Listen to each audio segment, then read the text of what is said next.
we good? Yeah. Okay, that's it.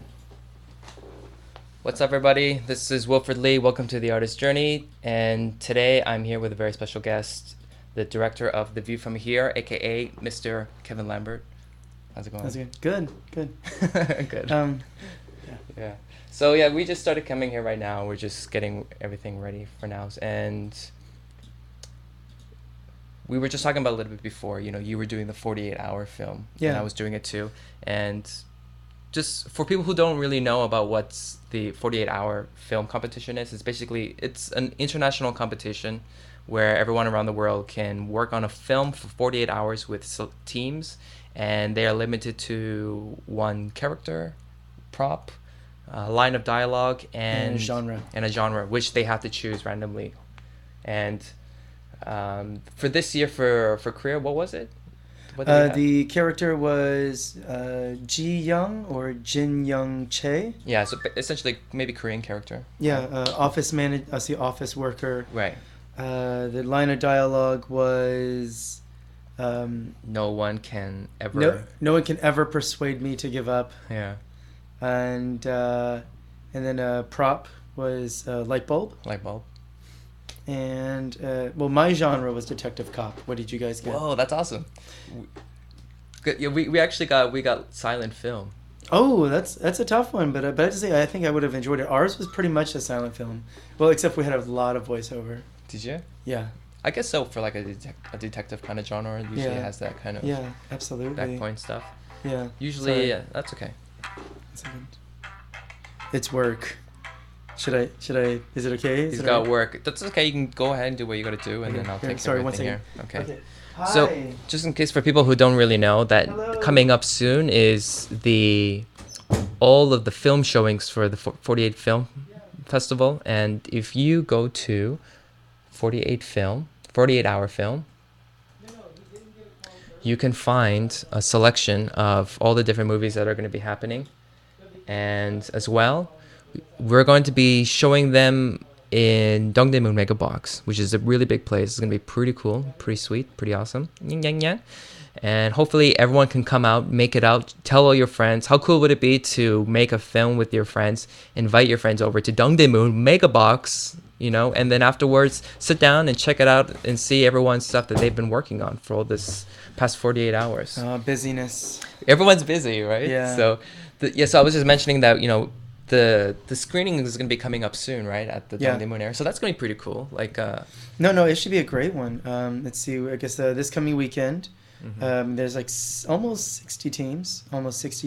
Yeah. Wow. I didn't realize it was going to be that much, actually. Yeah, and it's literally 5 days of screenings. Wow. So it'll be pretty intense. How did you guys finish up? I think we came in late.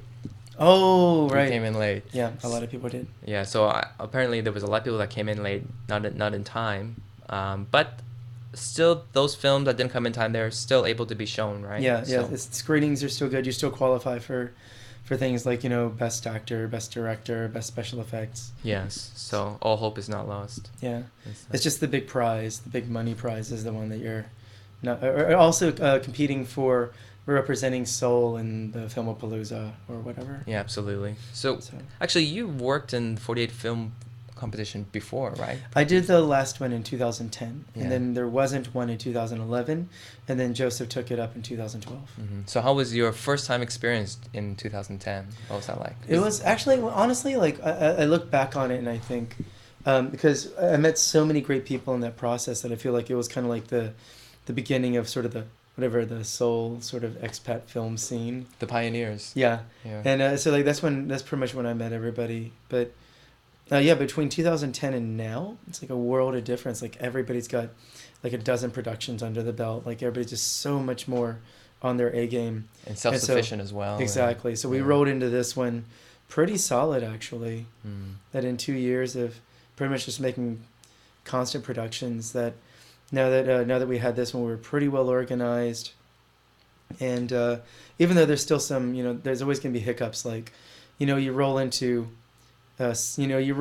like Sunlight on Sunday, you're exhausted, you haven't slept, and you still have like 3 more scenes to shoot. That's a tough thing to pull off. Yeah, and your melatonin levels are going whack, and you can't even focus anymore.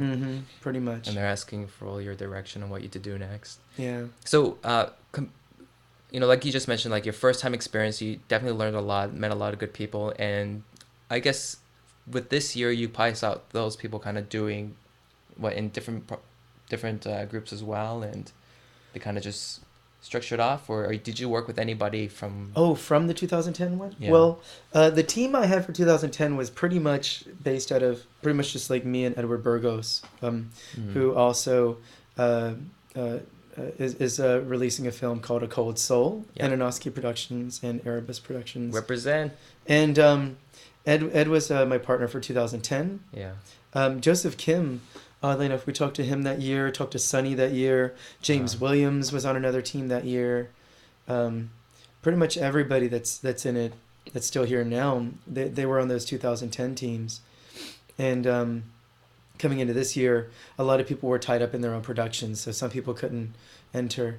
But James Williams, who was on a different team in 2010, was on my team this year. Excellent DP. And let's see, John Weeks and Nick Calder. Nick Calder, who did Fear Eats the Soul, he had a team.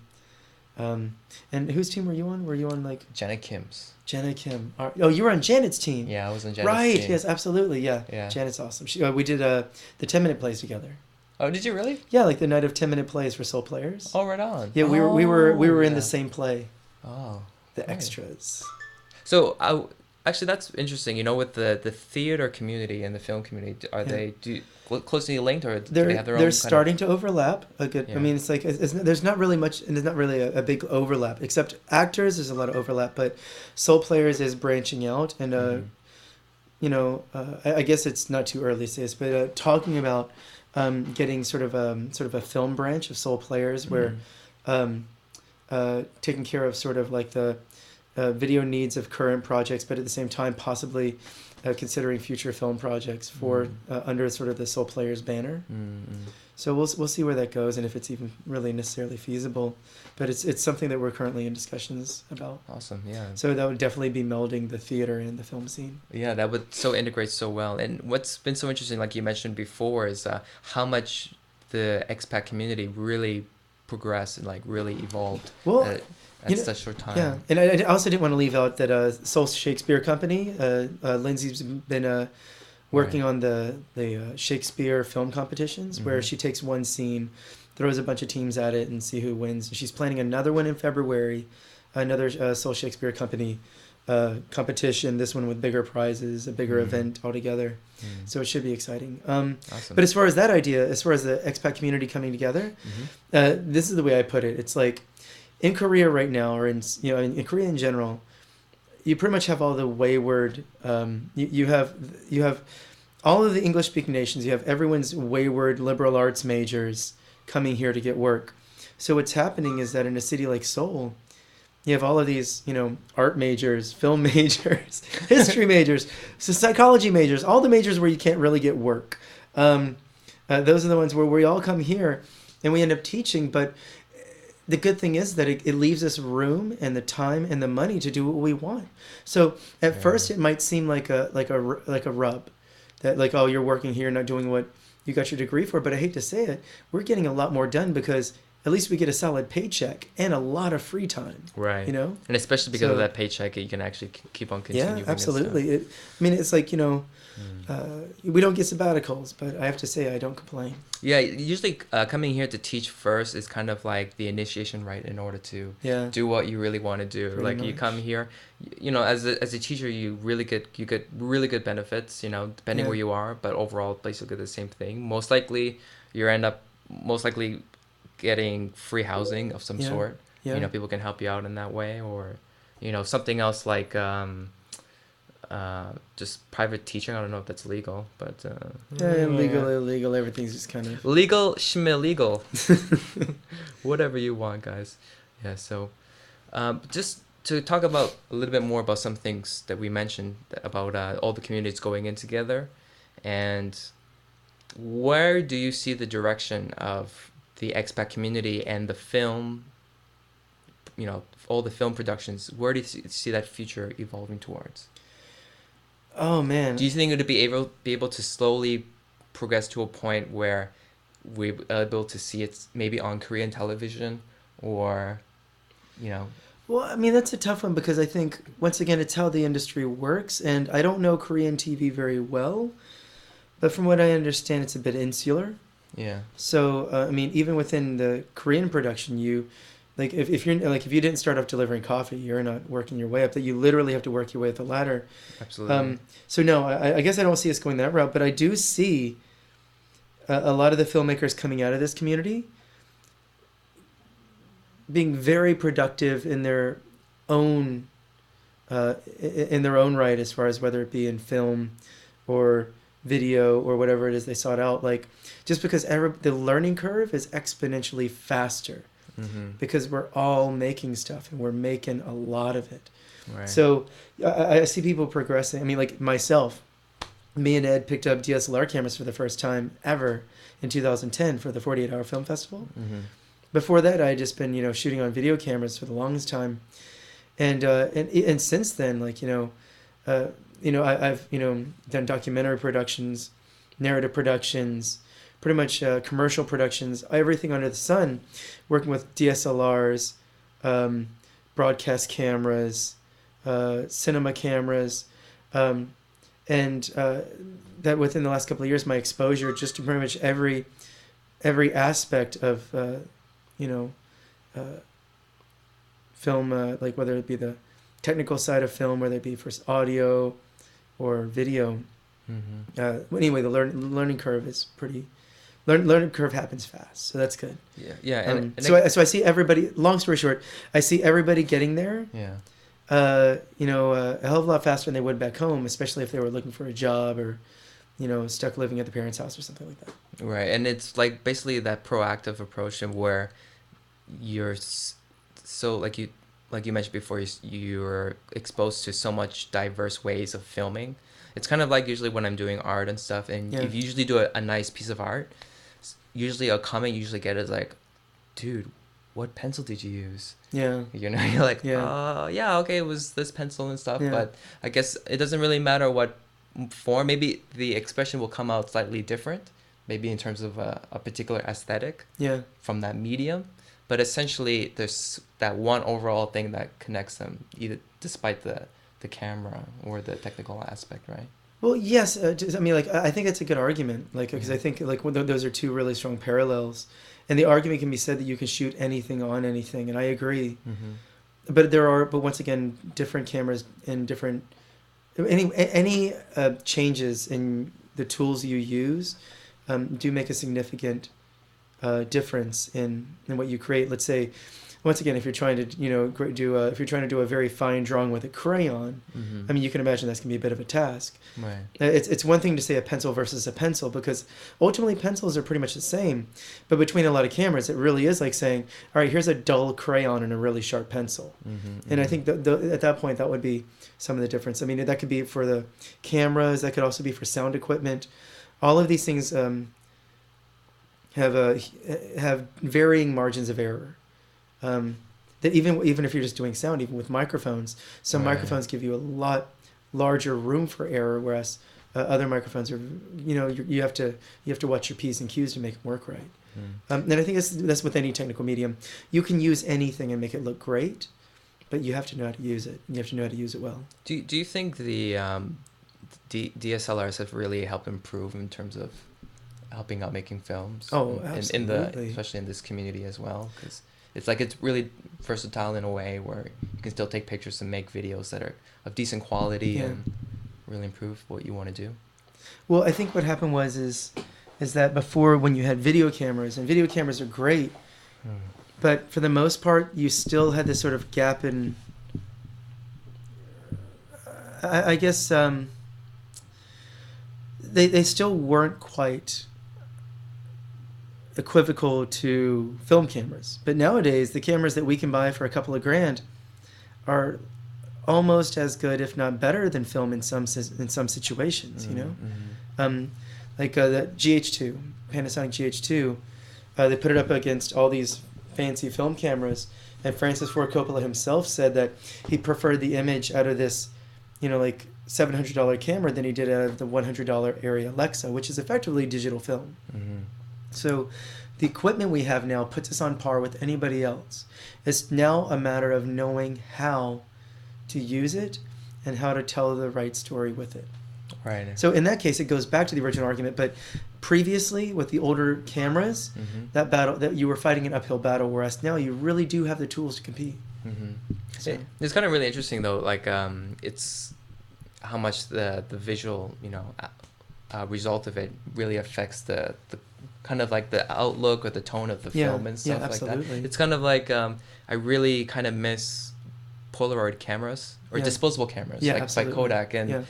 Before we had digital cameras, I vaguely remember, it's almost like a dream where there was a time where you would go out and you have 24 shots you can do only. And you'd go out with your friends and you start taking pictures and you have no idea what's going to happen. And then you have to wait. You go to Walmart and you like, okay, it's going to be done maybe within an hour or you can come back tomorrow. You're lucky if it was an hour. I remember far enough back where you didn't have the hour to wait. It's like, so y'all have to come back 3 days from now. Yeah, and then you come back and you're like, oh my God, it's really crazy. But the thing is really interesting, like how much changed, especially within our generation. And I totally forgot about those kind of circumstances. Even with like phones, rotary phones. Like if you left the house, no one knew where you were. Exactly. No way. And I'm like, how did we survive during that time? It's true. Like, how did I not get kidnapped or... Yeah, it's like you left the house, you had a key around your neck, you rode to school, you rode back, there were no cell phones, payphones, you could call them from a payphone. Payphones. And also there's not as much payphones now. That's true, yeah. What was it? Or garbage cans in Korea. Yeah, my girlfriend's brother recently posted on Facebook, he that his daughter asked him, she's like, what's that? And she was pointing to a payphone. Like, she didn't even know what a phone was. She didn't even know what a phone was that plugs into a wall. She had to ask what it was. Yeah. Like, There was this one French filmmaker, he actually did an interview with children, maybe from 8 to 10. Yeah. And he gave them all different objects from the 80s and previous. Mm-hmm. And he gave them like a vinyl. He gave them like a CD player and like a record player. And he goes, what is this? And they're like, what is this thing? And they're trying to really figure it out. And they see like for example, like a vinyl player. And she goes, oh, can I put this inside like an MP3 player? Is this what it is? And stuff. And just like, wow, like how foreign is that already? There's already these generations where they're already born with an iPhone or something like that their natural instincts to adapt to technology is already going to be much more faster than we are, and we don't even realize it at times. Well, I remember even talking a few years back about like the iPhone, where you have a lot of children now that even very, newborns, like really young kids, are now very much intuitively just touching these screens. A newborn today is going to have more experience with these iPhones within the first few years of their lives. I mean, like the foundation of their lives are built around these phones. That's why kids run around school all day now, so attached to these devices, because effectively they grew up on them. Right. The question is what happens when it becomes something else? What happens when that's gone? How do these kids react? Let's say if you take their phones away, like what is that? Is it now a part of them? That's my question. Is at what point is it so ingrained in their system that they don't know how to separate themselves from it? What I think of it now as is, as we all know, the ending of the world is coming to a close at December 21st or 22nd, 2012. Oh, God, I missed the memo. Yeah, well, it's a good thing I gave you a 2-month notice in advance. Excellent. So just give 1 month notice to your school and start doing whatever you want to do before that time. Very cool. And, there's always so many theories. What if, let's just play the scenario game here. Okay. What if the internet breaks? Just the internet breaks. Everything is still the same, but for some reason, some fucker, he went at work and he turned off that switch and it broke and we can never get the internet on again. So we mean like pretty much the internet across the planet? Across the planet, all intercommunication. Like okay. you turn on Safari or Chrome and you're like, it's not working, and you're like, I'll go to the extent, I'll even try Internet Explorer, and that still does not work, and you'll still get some viruses for some reason. Yeah. And they've just been waiting around. Yeah. Honestly, I think, the biggest concern, one, you have, like, the whole world would collapse. I mean, the stock market is dependent on the internet. Everything's dependent on the internet. Hospitals, military, everything would grind to a halt, inevitably. Really? But I guess to a certain extent, because all those forms of things have existed before the internet as well. Yeah, right? but they're reliant on it now. Like think about the stock market. Mm. No, was it? They talked about recently, and I'm not terribly informed as far as this is concerned, but um, uh, where when they're testing things on the stock market, they'll do all these sort of like fake, exchanges. Mm-hmm. And some of these, to test the latency in their server or whatever, like some of these will hit in the billions, and they'll actually see fluctuations in the real stock market according to these sort of fake transfers. Mm-hmm. So we know that effectively something like the stock market would effectively collapse. You turn the internet off completely, bam, those things are done. We can say that once the stock market collapses, all shit goes to hell, at least for a little while. Because they're not going back to paper anytime soon. Like we've seen what happens when you drop the ball for a day. You drop the ball for a week or a month. I don't know if a lot of places would recover. Period. You know. Mm-hmm. Were you back in this So are you originally from America? Or? Yeah, United States. United States. Whereabouts in North Carolina. Did you ever have that experience of there was like a big blackout back in early 2000? I know there was a New York blackout. I mean, there's been a couple here and there, but I don't think I was there for. Yeah, I don't think I was there for that. 'Cause, I remember during that time I was in Toronto and everything blacked out. Wow. And it was during the day. And it was like a big East Coast blackout, like Northeast. It was definitely. Everybody was eating their ice cream and finishing it off. I think w- Carvel was giving stuff away. Everyone was giving everything away because everything was melting and just going to waste and stuff. Yeah. And yeah, I remember working at a convenience store, my parents' convenience store, and then suddenly all the power went off. I'm like, oh, I guess no one's gonna come in. I'm just relaxing. And then my mom comes, she's like, the power's out. She goes, we gotta keep the store open. Everyone's gonna come in. It was completely crazy. There was a point where as soon as the lights went out, like I was in a really small town, of 30,000 people, but then you would hear news of like same thing in Toronto, same thing in New York, same thing. I'm like, whoa, Toronto at least? Wow. And like, what are people going to do? How they can get by with their cars and traffic? And there'd be people just start instantaneously giving themselves those particular responsibilities to continue the flow of humanity in traffic. And they have no idea what they're doing. They have it's, kind of common sense how to do it, but at least you're kind of doing those particular things. And then people are kind of helping out in some ways, word of mouth. Like, as soon as we heard that the power was out in New York, but we were in Toronto, we're like, how did we find that out too? There was still some part of communication. And at night it was like one of the quietest times ever because everyone was kind of outside, but hanging out, having a barbecue and stuff. And it was a really weird time in terms of atmosphere because it only happened for one day, basically for a good solid 24 hours. But at that point people were like, is this what it's really going to be like the next day? Or well, it's like you always go out, you buy water, milk, and bread, and you're wondering like, why did I need milk and bread? Like, why didn't I just get something that wasn't going to spoil? Right. Like, what do they always tell you? Get milk. Like, really, what is milk going to? What good is milk going to do? You should get soy milk. Soy milk lasts longer. Milk does not do a body good. Yeah, or condensed milk, or anyway. Yeah. Then you start thinking all survival tactics, like getting ready for the Armageddon and for the zombie apocalypse. Yep. Canned food will last you 50 years so long as you don't dent the can. Oh, really? If you dent it... No, if you dent it, you'll die. If you dent the can, you die? Well, because it allows for impurities. Like it can rust. A can can rust. Like these cans are protect, like the stainless steel cans. Mm-hmm. They're good so long as you don't have any dents in them. But once you dent them, they become there's a weakness inherent. It can allow for rust. Mm-hmm. It can allow for anyway. A dented can will kill you, but if the can's not dented, the food's gonna be good for like 50 years. Whoa!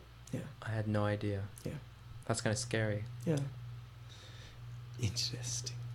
All the preservatives, and then one big dent, and you're dead.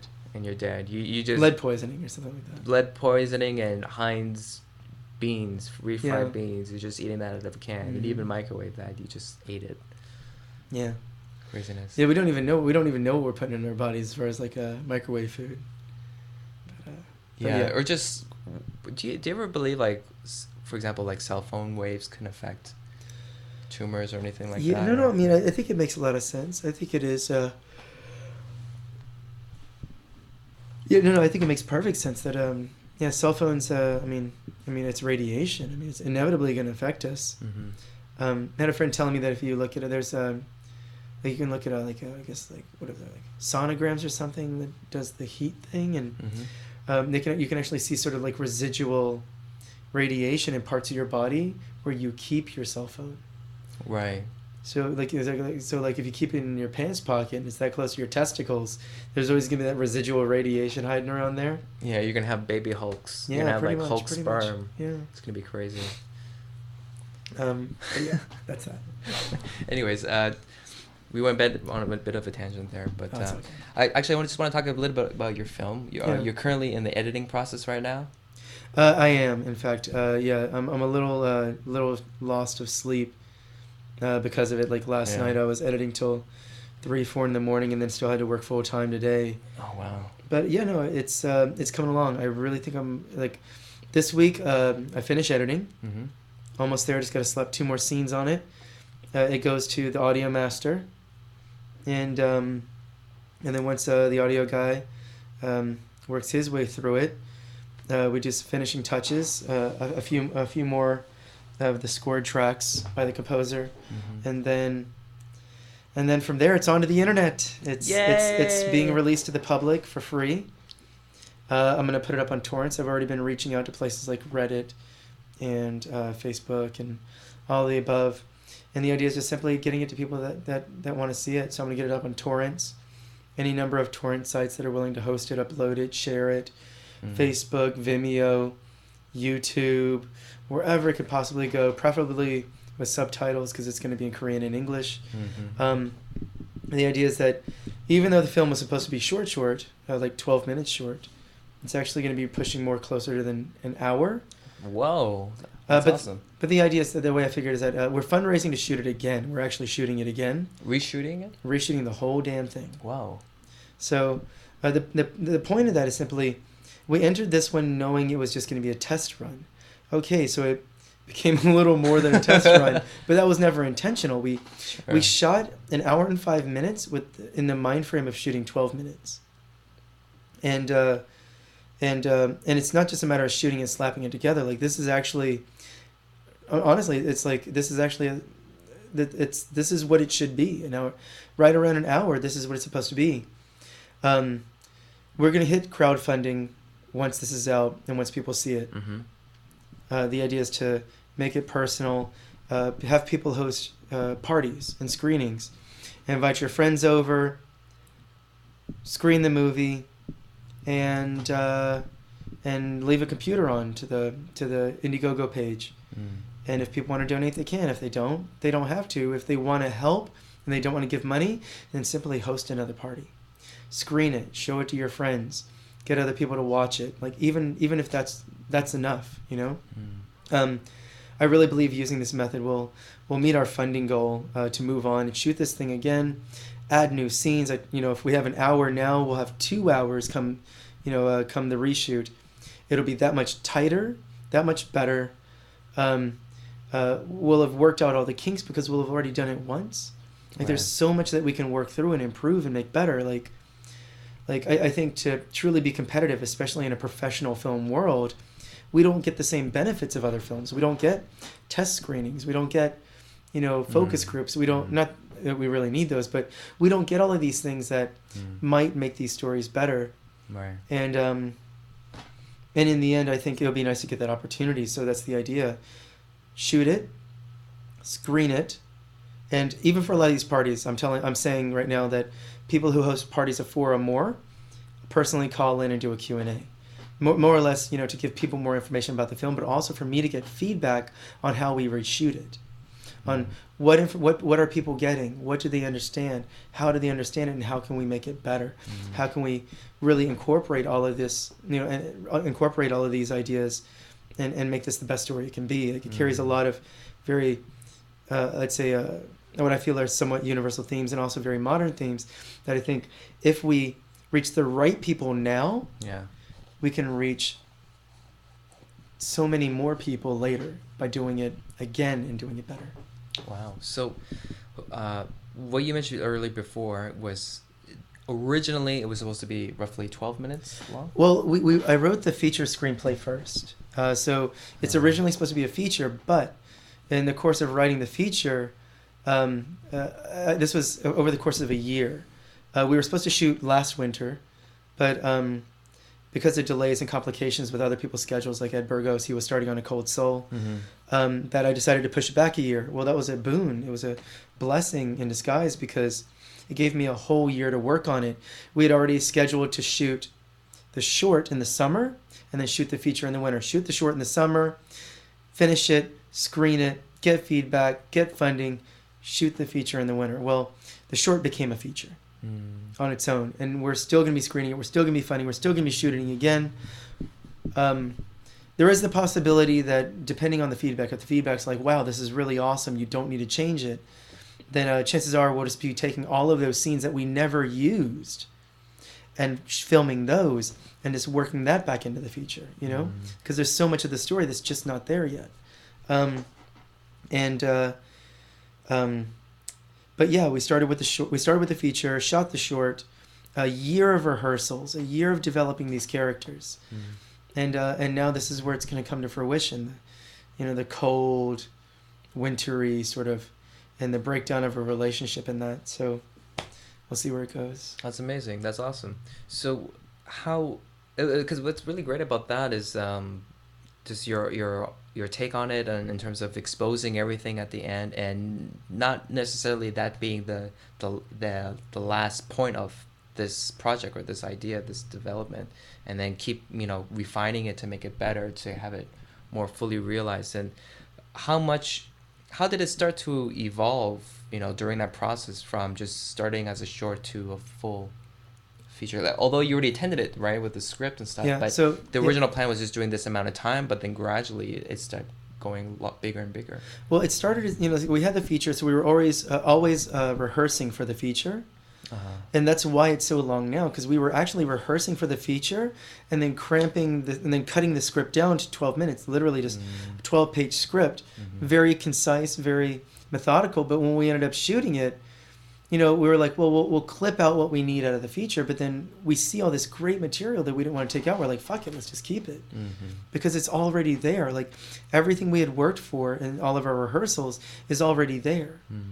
But what we don't have is the rest of the material to flesh it out. And to be quite honest, it also is shot on a different season, which was not the original intention. So the idea is simply to take all of this knowledge, and the DP... and I screened it for the DP. I screened it for the associate director, Edward Burgos, who was also the sound guy, and Miles Miley and Wendy, who are the actors. And we screened it for everyone. And Paul Stafford also, who edited and who is also a wonderful actor and filmmaker in his own right. Screened it for these people, and pretty much, getting the feedback, and the DP and Edward, they're still on there, like, let's do this again. Like, yes, I like, we could run forward with this one. But let's give it a shot. And so we'll see what it goes. Like, if we don't meet our fundraising goal, we can always flesh out the one we have, right? It'll still work towards fleshing out what we have. But if we do meet our fundraising goal, there's certainly a lot to be said for shooting it and truly making it competitive on a very large scale, So how exactly did this idea come into fruition, or what was the inception of it? How did that start developing? Well, it began, my girlfriend, Wendy Taylor, she's also the actress in the film, and we had met in March, I think. And I think it was sometime in the summer after that, we hadn't started dating, and we went out to this pension with a couple of friends, and one thing led to another, and had this great experience, sort of transcendental, if you will. And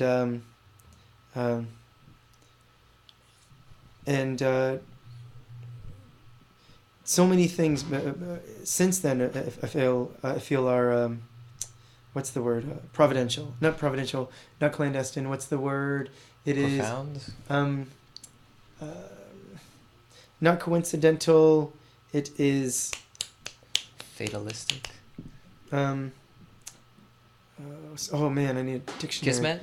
No, it's like it's like whenever things are like oh, sorry, my brain's not working. No sleep since very limited sleep over the course of the past 5 days. My apologies. But you mean when everything just came into Yeah, it's alignment, because there's a specific word for it, and I'm getting anyway tied up. Yes, help us out later. Internet. Yeah, yes, exactly. Internet. Thank you. Long story short, what's that what the inception was this that I'm standing out on the balcony at this pension on the coast of Incheon, and looking over all of this space and water, and thinking, what would happen if somebody just walked all the way out there? And I envisioned a story because there's a little island out there, and I watched and I saw the water and the mud and just all because the stories about a couple who go out to a pension to sort of salvage their relationship. They go out to this pension, this oceanfront pension, in the summer, to have a watery vacation, to lie on the beach, to have a good time. And when they look out the water, all they see is mud, all mud. And so that's sort of symbolic of the relationship and follows the course of how things go. And the mud does play a fairly significant role in the film. Don't want to give too much away. Not yet. Yeah, and so I was looking out there at this little island out there and see what would happen, and the story was born. I was like, who would go out there? A couple. Why would they go out there? Well, obviously they're upset with each other, and from there the story just built, and it became a lot of things. It became, why do couples fight? Why do people not get along? What's the most tragic possible way to deal with the situation is to take two people who are pretty ideal for each other, and because their inabilities to deal with their own modern situation, to find themselves suckers of their own consequences. It's like, in this case, the male character Ray is battling a porn addiction, and the female character Isabel has her own addictions, whether it be to alcohol or substance, and so because we all have our own vices, and I think it's particularly poignant, especially in sort of like a modern technological age, porn. I think it's one that we don't talk about much, and I think it's one that I think that we could shed a light on. I think a lot of people feel perfectly comfortable saying that porn is normal, it's acceptable. Masturbation's normal, masturbation's acceptable, and that it only improves your life, to the point where even in schools people are being taught that. But what if that's not true? I'm not saying it's not. Just raising a question. What if for some people it's not a good idea? And I think that's what I've come to realize, that you reach out onto groups like Reddit, and they have groups like NoFap and Porn Free. NoFap currently has over 30,000 members, 30,000 people who have decided to not not masturbate, period, because it's affecting their life in a very negative way. And you see some incredible stories. There's a wonderful TED Talk by a guy who actually influenced the guy who started NoFap about scientific research into these things. Apparently, what is the girl? Naomi, she wrote... She's a writer. Yeah, she wrote the book... Not the ink. What is it about? Brands, ink, brand. We'll research it. Okay. Naomi. Yes, and Naomi. Fuck, what's her last name? Author. Wait, Campbell. Naomi. It's not Naomi Watts. Naomi author. Not Naomi King. Not Naomi Jones. Shock. Yeah, Shock Doctrine. She wrote the Shock Doctrine, and Naomi Klein, and she also before that wrote another great book. Yeah, she recently wrote a great article about pornography and how we've sort of completely. It has to be accepted. It's accepted. It's like it obviously has to be right, but it's not.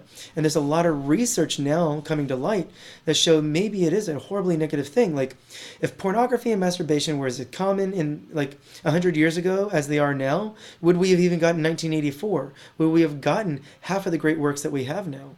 If the writers and artists of the past were in the same situation that we were, with constant influx of media and entertainment and news. Like, Right. And how it just kind of just spreads yeah. out into everything. Yeah, I think, so you think about the Matrix, like that little incubator, like, turning everybody into batteries. That incubator is just our, Yeah. it's effectively us sitting in our basements, eating fucking, Hot Pockets and watching endless hours of TV. Like, that is what that is. It doesn't fuel anything. It just, but it's us being unable to disconnect. And it's also the thing about kids. Mm. You give a newborn an iPhone. When are they ever going to know how to disconnect? So that's also a very relevant theme in this film, and I want it to be a very integral theme, because it's supposed to be very raw and somewhat painful to watch. And very honest, brutally honest. Yeah, absolutely, absolutely.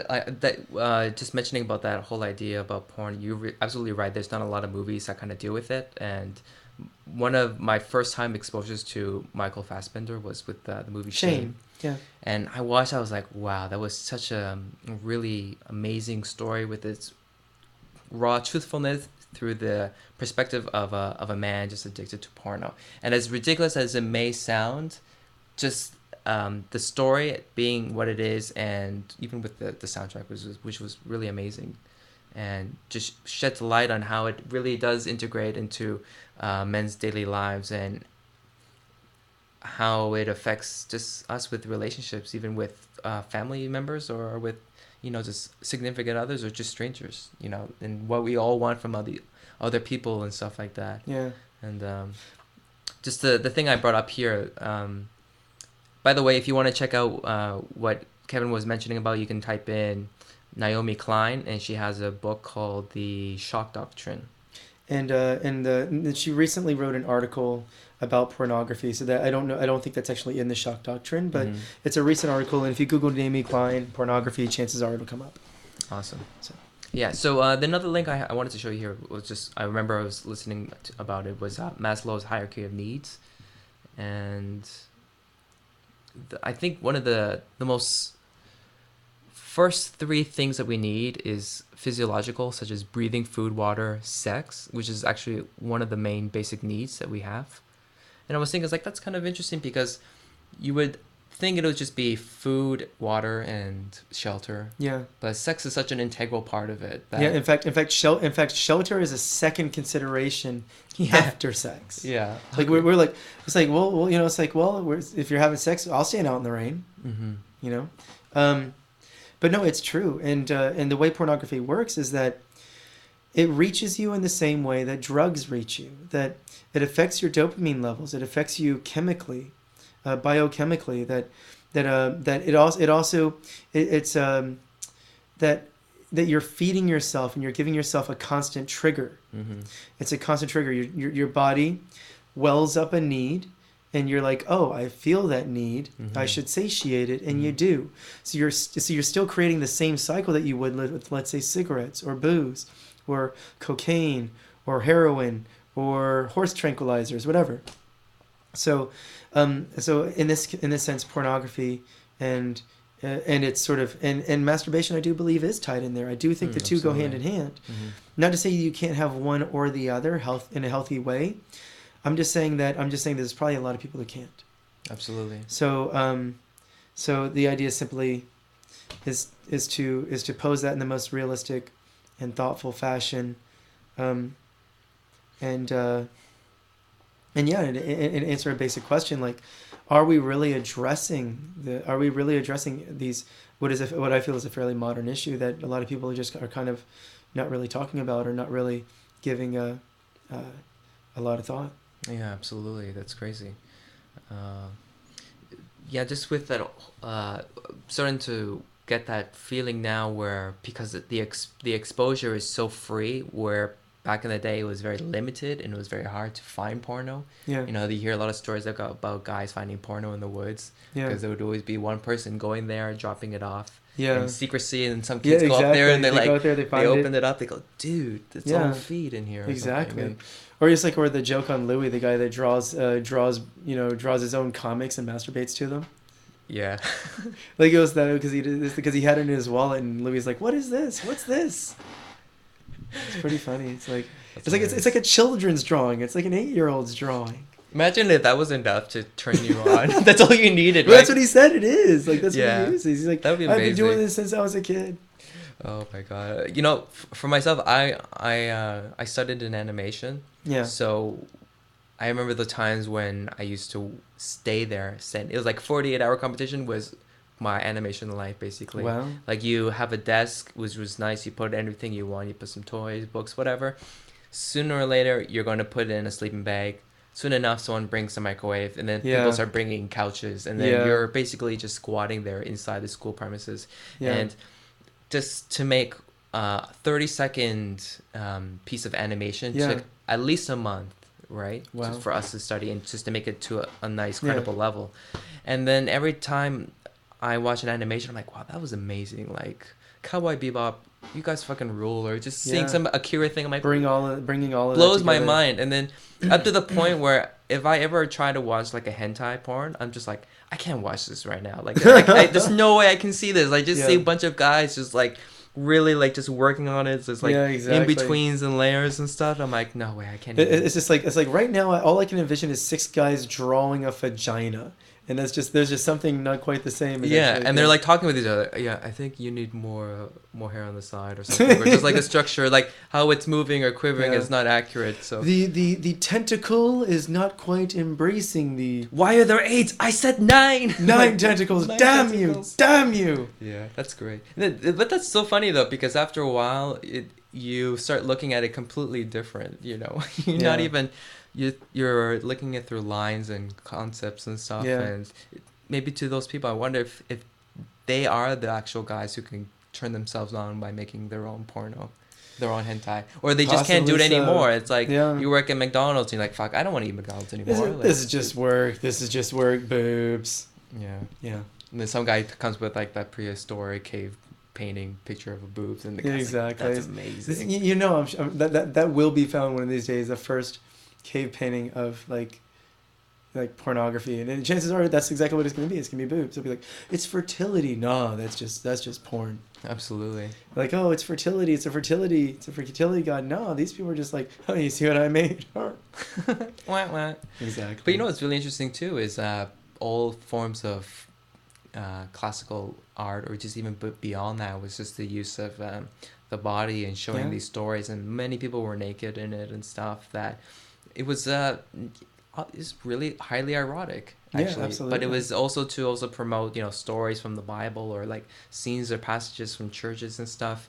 So it had this kind of weird allusion to religion and eroticism. And to me, every time I think of going to Barcelona and seeing like Sagrada de Familia, or some place where it has like all these amazing statues and something really intricate, I always think of it as seeing a group of people, you know, local villages. They go to this place. Wow, if we just made this new church, look at all these, you know, visual drawings. And it's for them, that would be almost like an experience of going to the movies. That would be like watching Avatar in 3D, Yeah. 4D, and they're like, holy shit, do you see that? Like, how amazing is this? Like, it looks so realistic. And you know, like Michelangelo making like a huge piece of sculpture, you know, making these really amazing things. And for them, it's just like, whoa, like that would be their main source of entertainment, you know, for whatever place that Yeah. was at that time. Yeah, it's true. I mean, you know, it's like you could spend your whole life reading or writing a book. You know, like if you could even read. Yeah. Now, they said they say we get more information in one day than people in the 1800s would get pretty much in their entire lifetime. Right. So- You know, like Saint Augustine, he was considered like a saint and above many people because he was able to read without speaking out loud. So what would happen was Yeah. people would give him books and they would open it up and just show it to him, and he would just read in his mind, and then he would tell them Yeah. what would happen, or he would come up with these new ideas and stuff, and it would just blow people's mind. Like those types of capabilities, like the book was the original iPhone in a way. You know? Yeah, It's just, exactly. like getting all those sources of information and Like, wow, you can read a book without speaking? Here, can you chew gum without choking on it? the first guy who did that, right? He's like, Yeah, I'm gonna make gum, exactly. and he's like, first person just died completely just by. He's not like, I'll able to give chew. this one. Stack of 4 guys It's later. okay to fifth chew guy's and like, swallow. all right. You just don't swallow it. That's Yeah, he's got a huge ball of gum in his belly. Yeah. It looks like Yeah. that Ninja Turtle character. Was it Krang? Yeah. Looks like Krang in your belly. Yeah. Like in Total Recall. Yeah. Oh man, that was awesome. Did you see the new one? No, I didn't actually. I read about it, but I didn't actually get to. I didn't actually get to see it. I didn't get any allusions to that though. I didn't see any images of that. So I don't know. Apparently, it was taken a different direction. Did you see it? Not Total Recall, but the most recent movie I saw was in the theater was Looper. You know, everybody's gone to see Looper. Unfortunately, don't tell me about it because I wasn't able to see it. No, I really wanted to see it, but once again, I've been tied down editing. I recommend. I won't tell you. I really need to see it. I really need to see it. I like heard great things. Like apparently, like Joseph Gordon-Levitt like even has down Bruce Willis's like mannerisms, like little things that are slightly subconscious that you wouldn't pick up immediately, sure. But you know that's how you're tying those characters together, you know. Right. Actually, what he was doing in terms of researching and developing, he was hanging out with him obviously most of the time, and instead of researching his old films, he started going more towards his most current films to find his most common demeanors and like his behavior at his time now, so he can be more aligned with it and have more kind of a similarity to it and stuff. Absolutely. I think it was a great choice. And one thing I read that was really interesting was I just had a conversation with my friend today about he is a huge Beatles fan and lived in Korea at a young age, and we were talking about the time where when if I listen to a particular song, for example, if it's like Madonna from 90s, like Vogue or something, and then I usually had this connection of the time when I was listening to it, that time in that time. For example, if I listened to the Beatles, obviously I wasn't born at that time, but that moment when I first heard them in that atmosphere, I can slowly start to resonate. And during that time with Beatles, there was a lot of kind of strict censorship with Korea. Like there was certain things that are allowed to expose and stuff. And if anything was either even a hint of remotely psychedelic, they would censor or ban it. Oh, really? Yeah, it was really tight like that. And I was like, that kind of makes sense because I see that a lot in China. Because when I went there sometimes, and you turn on the TV hotel, it's basically a lot of historical dramas or something to do with like the war or something like that, which you do see here too in Korea. And then I'm like, they control so much about the culture. And then one interesting thing I heard about Looper was that it was banned in China because it went against one of their censorships, which was any movie detailing with time travel is prohibited. What? Because it affects or gives insinuations of ideas that the past could be changed, where they have a very strict time frame of history. That's still crazy, though. That's still crazy that you would ban time travel. Because of the movie Looper, they were trying to pen or change the rule because that particular style of time travel is a little bit different from the other ones because it's about being in the present and having time travel, a person from the future coming into the present. Yeah, okay. So they're like, that can still be somewhat, acceptable. And I was like, that's so crazy, Exactly. Well, I think it's funny. It's like, well, I know nothing about time travel specifically, but you can imagine that if it were to happen, that, once again, like, what are they going to do? Ban science? If science were to somehow find or discover, be able to prove that time travels in both directions or something along those lines, multiple dimensions moving in different directions, like, what would they do? Ban science? Their internet would break. Exactly. No one would know. Wait. As I say that, I realize in the U.S. alone, it's like, oh wait, we are banning science. I forgot about that. Good job, North Carolina. Thanks a lot. Touche. Yeah. Thanks a lot, North Carolina.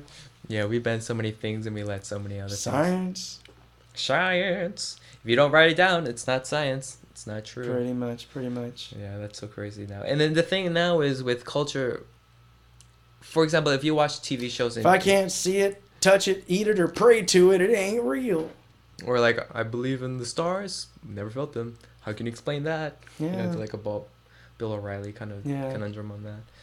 But yeah, it's really crazy now in terms of culture and how much... For example, if you ever glance at a Korean TV show, if it's like a historical one, it's based on like, traditional stories of Korea, you never see anything like that in the States or Canada at all, because we Yeah. don't have that kind of history at least at that length, unless it's like a Western, but it's very rare.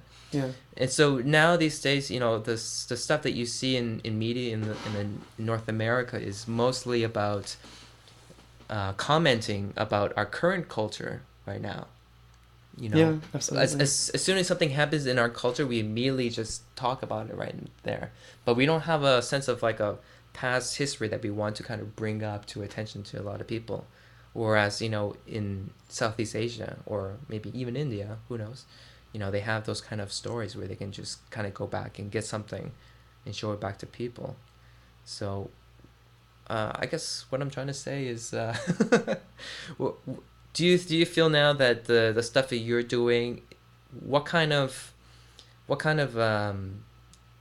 point do you think it's going to leave an impression, because it was made in Korea, and because you're not from Korea, right? That you're originally from, like, coming from like westernized. How much do you think that's going to affect, I think this kind of place? that ultimately what we're using to. Well, ultimately, what I think to me the most important thing about this film is not necessarily that it was shot in Korea. I mean, there's a lot of things you could say, whether it's before, promotion, like what are people what are selling points? It's a foreign country for people that are in English speaking countries, like Korea. What's that? We don't know a lot about Korea. Korea's starting to be more on the world's radar. So as far as that's concerned, it would be nice that people notice that, well, there's already communities of Westerners over there doing their thing, and they're just like anybody else. But it's not about being here. It's really just about a story about two people still, that no matter where you go, you still can't escape you. And in the end, the Korea makes a very nice backdrop, because it's also a story of alienation, isolation. And I think we get a lot of that here. It's very easy to sort of tune out the noise and the other conversation, or to feel on the outside. And I think that becomes a theme too, being on the outside, being a tourist, if you will. Yeah, I don't know. Did I answer that? I think you did. Okay. I don't think I even knew what I was asking. Awesome. Yeah. Okay, So let's go a little bit beyond that, and we'll wrap up in a bit. But how did you get into film, and I guess more essentially about making stories? Was there like a particular epiphany that you had when you watched a film, or was it like something that just kind of triggered in your life that you decided to start going to express stories? Well, actually, I started writing stories in the second grade. Nice. Do you still have them? I think I do, back home in North Carolina. My first story, the way it started was, first story was, we were given an assignment in second grade where I guess we were just told to write a story, but I made it my point to write a story with everyone in my class in the story. And it was pretty silly. It's second grade. So, like, I had my best friend, Buck. He was a little heavy, so I had him exploding into hot dogs. And that is amazing. And the girl I like, it's like, there she is, except she has lice jumping all through her hair. And every kid in my class is pretty much featured in my story. And I come to school, and I read my story to class, and everybody's just a little bit shocked. And I realized the power of the word when, after I wrote my story, the teacher's assignment that day was that everybody was required to write a story about me. Because I guess she was so offended that I wrote all these things about everybody else that she's like, yeah, everybody's going to write a story about Kevin. That's what he gets. Teach him. It did. It taught me the power of the word. So ever since then, I've been writing stories. I love writing stories. The first story you ever wrote was a roast to It was. your It really class. was. It was pretty much. And then they gave you a roast afterwards. Exactly, and then they gave me my roast afterwards. So yeah, that was it. Ever since then, I've always wanted to be a writer. That's amazing. That's awesome. Yeah. Wow. What about in terms of films? I mean, was there a specific one that kind of made you go even further into? As far as film goes, I mean, it's just like, I grew up in a small town in North Carolina, so there wasn't much to do except to rent videos. I didn't drink. For a large part, I was, pretty much like, Southern Christian, Southern Baptist, pretty good. As a good kid, I didn't even say a curse word till I graduated high school. I mean, yeah. I mean, not like, not with intention. But yeah, but I mean, but I watched all kinds of movies. You know, like I wasn't afraid to, like I wasn't closed-minded. Well, I was closed-minded. I can't say that, but as far as movies were concerned, I was very open about movies. So, you know, I loved foreign film. But I guess some of the earliest influences would, of course, this was when I was in high school. Reservoir Dogs, El Mariachi, Pulp Fiction. By the time Pulp Fiction came out, I was fucking on fire. I was just like, you know, I grabbed 12 of my friends, drove like an hour and a half to Charlotte just to go to the, you know, the theater to watch it. Yeah, no, that was that. I mean, those are some pretty pivotal films though, like Natural Born Killers. So a lot of like Tarantino, Robert Rodriguez films. Yeah, Rodriguez, of course, because, you know, he was so low budget. But then again, you know, you also had random films that you didn't even know why you liked, like trauma films, like Attack of the Killer Redneck Zombies, or The Killer Tomatoes. Well, I did never see that. I should though. You know. Yeah, I remember watching part 2 and I was like, that was. Clooney got his start in Did he in really? one of those. Yeah, and I remember watching Tremors too. Oh, Tremors was funny. Yeah. But but other than that, I mean, I'm trying to think what other films are really, really impressive back then. See, when did I see? Let's see. Oh, Reality Bites was a good one back then.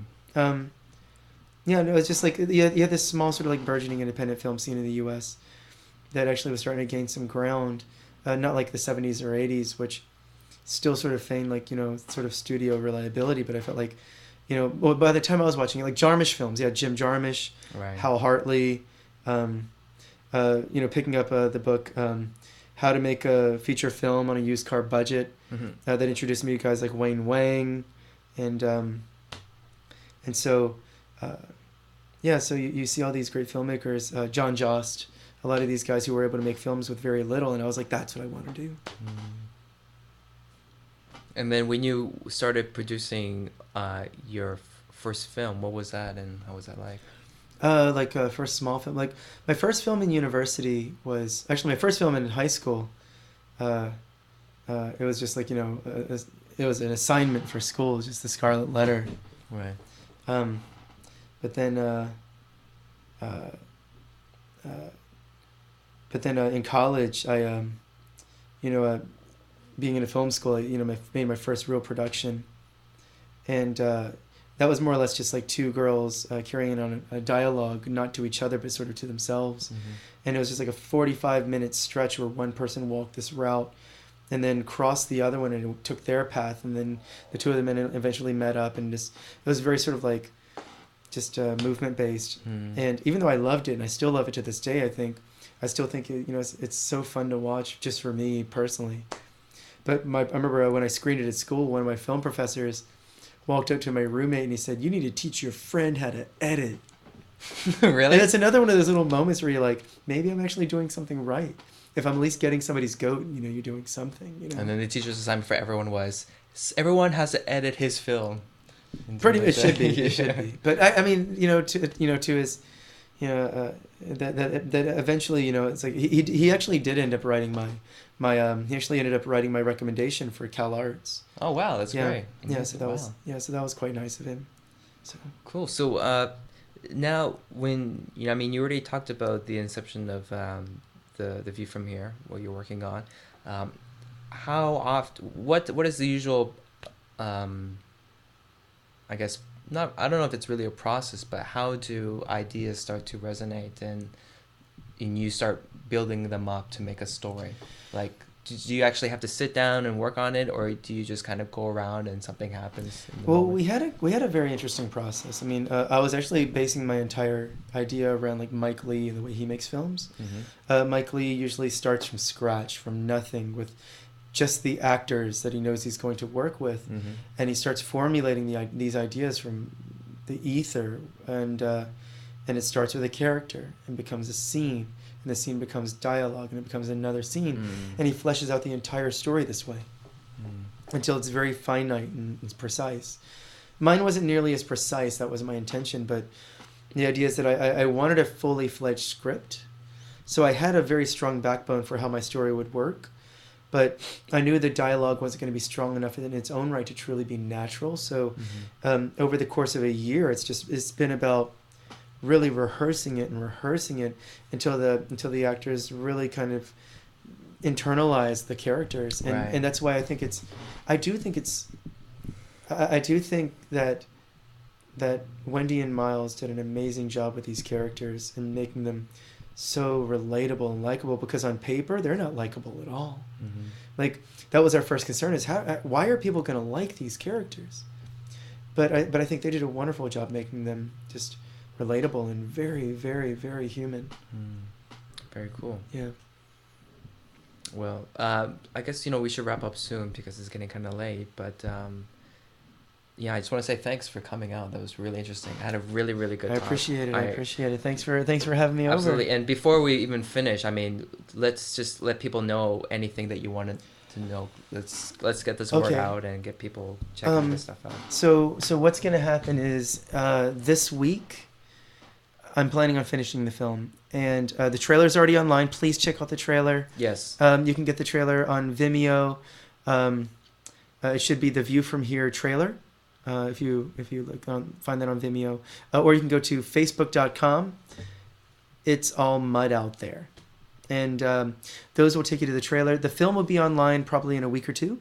We're also starting up the Indiegogo. The idea is to coincide the release of the short feature, to coincide with the Indiegogo, so people can host parties.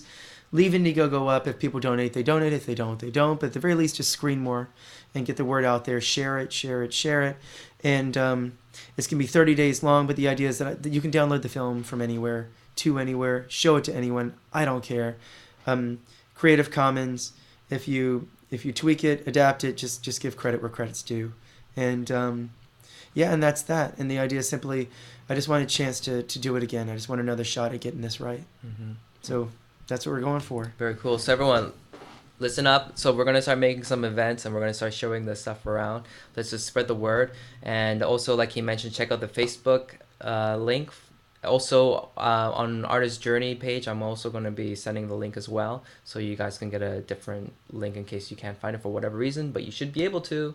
So from there, we'll keep spreading the word out, and make sure to always like our page so you can get more recent updates about what's happening, inspiring posts, etc. And then we're going to have some few more exciting and interesting people coming out to the interview. So if there's anyone too in particular that you want to meet or just like check out online and hear their thoughts and ideas, just give me a shout, and then we'll do everything we can to get together.